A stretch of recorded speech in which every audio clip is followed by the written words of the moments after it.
Bonjour à tous et bienvenue dans cette quatrième vidéo consacrée aux exercices classiques sur le TVI où on prend f et g, deux fonctions définies de l'intervalle 0,1 fermé, le segment 0,1 dont 0,1 est continu sur 0,1 est tel que f de 0,1 est égal à l'intervalle fermé 0,1.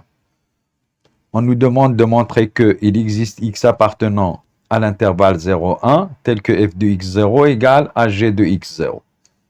Alors, tout d'abord, visualisons ou bien rappelons le théorème des valeurs intermédiaires.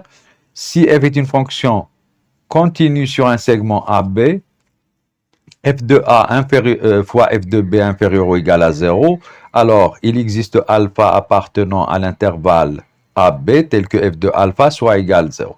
On commence par visualiser un petit peu la question. On a une fonction f et une fonction g qui sont continues de 0,1 dans 0,1, tel que f de 0,1 soit égal à 0,1.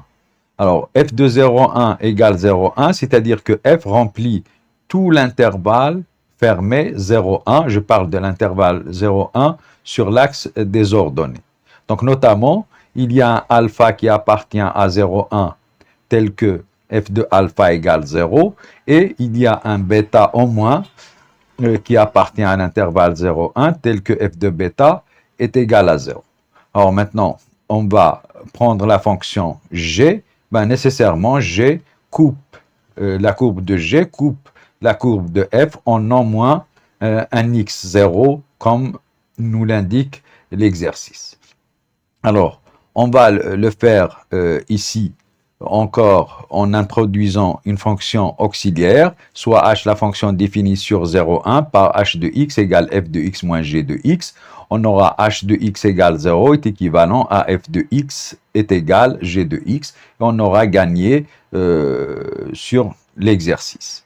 Alors, on a f de 0,1 est égal 0,1. Donc, 0 a un antécédent comme on l'a vu et 1 également.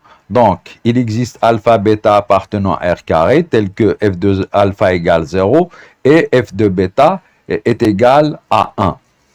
Alors maintenant, calculons h de alpha, c'est f de alpha moins g de alpha. F de alpha est égal à 0, donc c'est égal à moins g de alpha. Comme g de alpha appartient à l'intervalle 0, 1, eh bien, g de alpha est positif, donc moins g de alpha est négatif. Donc, h de alpha est inférieur ou égal à 0.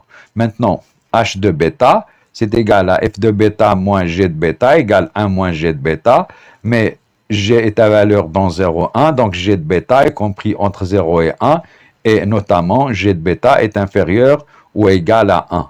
Et donc, 1 moins quelque chose d'inférieur ou égal à 1, c'est positif, ou bien en faisant passer le g de bêta de l'autre côté, on obtient 1 moins g de bêta supérieur ou égal à 0. Donc, on a h de alpha fois h de bêta est inférieur ou égal à 0. On note alors a égale alpha, comme on l'a fait sur un autre exercice pour avoir le bon sens. A égale alpha et B égale bêta si alpha est strictement inférieur à bêta.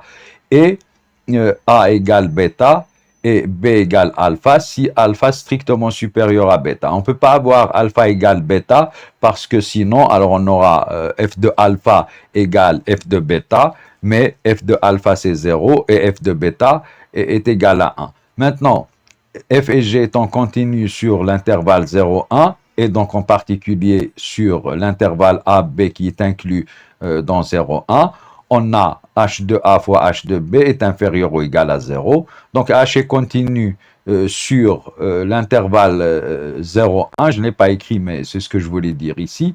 Donc, d'après le théorème des valeurs intermédiaires, il existe un alpha, un x0 qui appartient à l'intervalle AB, tel que h de x0 est égal à 0. H de x0 égale 0, ça veut dire que f de x0 égale g de x0 parce que h de x c'est quoi? C'est f de x moins g de x. Dire que h de x0 égale 0, ça veut dire f de x0 moins g de x0 égale 0, c'est-à-dire f de x0 égale à g de x0. Ce qui nous était demandé dans l'exercice, voilà Merci de votre attention et à la prochaine.